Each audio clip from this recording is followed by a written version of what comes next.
Hey guys, what's up? It's Sean, Autotopia LA, and today we have a fun one for you, man. Now this is for the guys and girls out there that have been asking for more of like a working man's build, right? Not the uber unobtainium cars.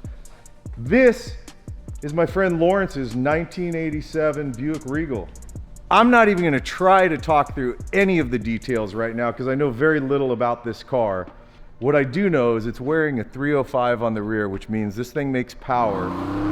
So we're gonna go do our usual thing. We're gonna talk about this car and we are definitely going for a drive, so hold on, because here we go, man.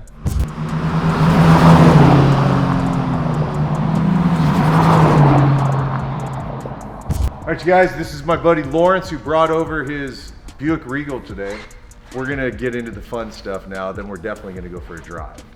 So let's talk through your car, dude. I mean, since the hood's open, I guess we may as well just start right here, right? Okay. So you got it's the 3.8 motor, right? That comes stock with the car. Right. And the motor itself's not built. Right. It's a totally stock bottom end. Right. So other than that, it just has basically a custom downpipe with headers, and then the turbo was relocated closer up to the front to do a custom air intake. It's like I said, it runs on 91 with alcohol injected.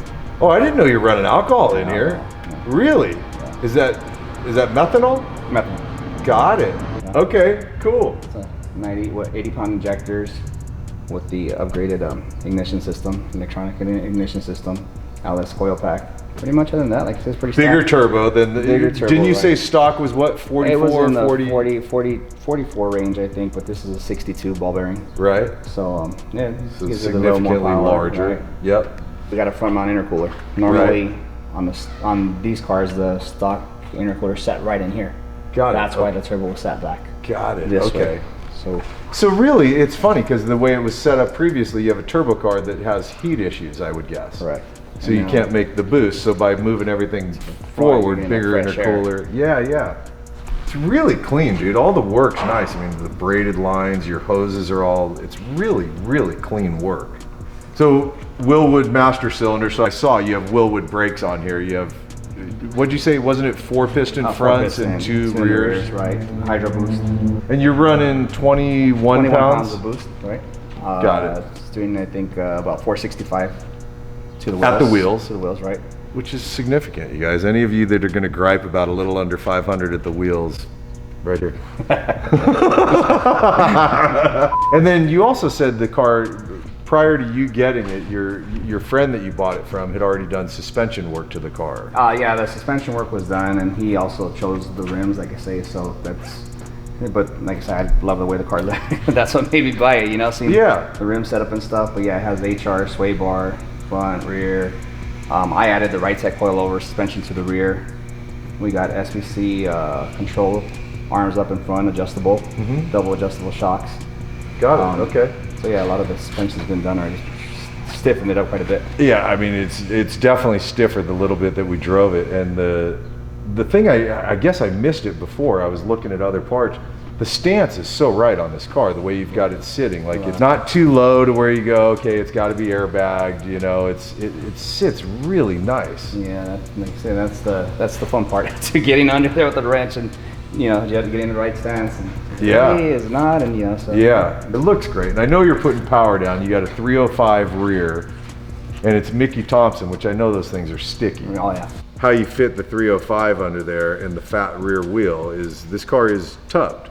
Correct, yeah. It does have a full mini tub with the frame notch in the back, so yeah, that's the only way you're gonna get a 18 by 11 back there with the 305. Right. So Yep.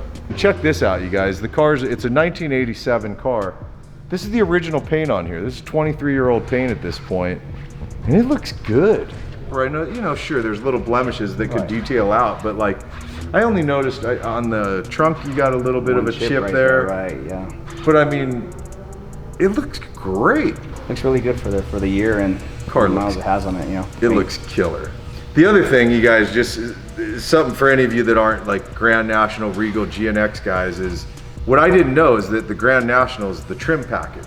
It's the same motor on the Grand National versus the Regal. They're getting the same motor, making the same power. It's basically the same car with a different trim package. Right. So overall stock interior, which I said this to you before, but I swear, touching this velour, instantly I'm like 16 years old again, all over, remembering my parents' cars and my, you know, my grandparents' cars. But it's really clean. Right. Like we've seen these velours rip, we've seen them fade and you know, get spotted and stuff. I mean, it looks really good. But then you did do some work in here as well. The gauge cluster is definitely not. Got a good electrician. My little brother, he's the one that tore that whole dash apart. We ordered Really? the gauges, and yeah, he wired it all up.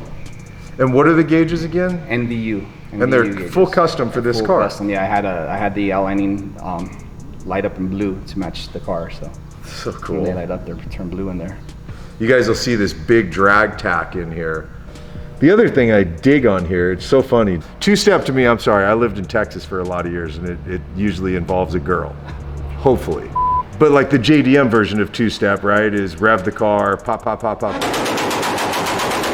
pop, pop, pop, pop, and shoot flames. That's what I hear people say in two-step. This is a totally different version.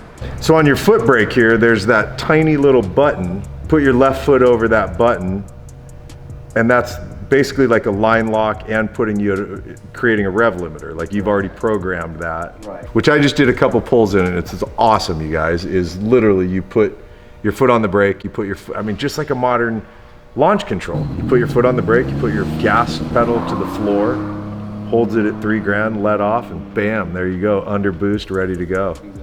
And it pulls really good. So I have the CO2 tank back here. So it's adjusted so that runs to the front. So right from there, if you want to, you can, From here, from the little box right there. I don't know if you saw that.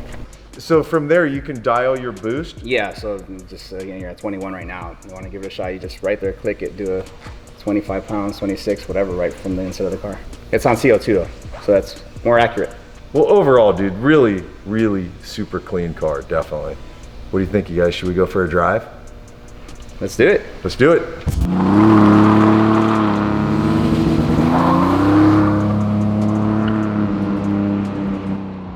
And there's full throttle. See? Oh, shit. Nice, dude. That's great. Yeah, it holds it for you. It kind of. And you program that where you want it to hold Right, it, you right? got You that could sweet set it at spot. 4 grand, at Right. 2,500, wherever you know is the good launch point. So I kind of try to set it where the tires weren't spinning yet, you know. And anything higher than that, the tires are already spinning. You're just Right, so you're not going to get a good launch at that Right. point. That's really super cool, and it's set right. It seems like it's right where you would want it to be able to get a good launch. Launch, exactly. Is that a pretty normal thing on that's like for older again, drag cars? basically for drag. You know, that's what it's for pretty much. You know. Got it. And so I'm kind of learning as I go as well. So I have a buddy who kind of tells me, hey, you know, do this. If you're planning to do that, then you should add this, add that, or Right. whatever the deal is, you know. That's so bitchin' how it does that.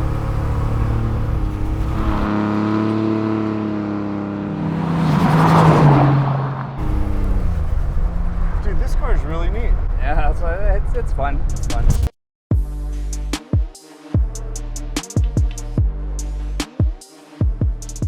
All right, you guys, well, that's it for our shoot today with Lawrence's 87 Buick Regal.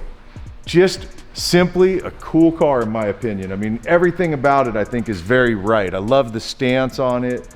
I love the mods and upgrades that have been done, obviously increasing the power. I think personally, my favorite thing, probably just because it's new to me, I'm not a drag race guy, is the two-step on the brake. I just think that's super cool. But yeah, what a great time shooting with him today. I'm glad we got to drive this thing. I'm glad I got to drive it. And this is for all of you guys that have been asking for more of the working man's build. It's obviously not a car where hundreds and hundreds of thousands of dollars were spent. This is actually more realistic for guys like you and me that maybe can't quite afford those multiple $100,000 cars yet. So anyways, you guys, thanks for hanging and watching and supporting what we're up to here. Truly do appreciate it. And I will see you in the next episode. All right, man. Later.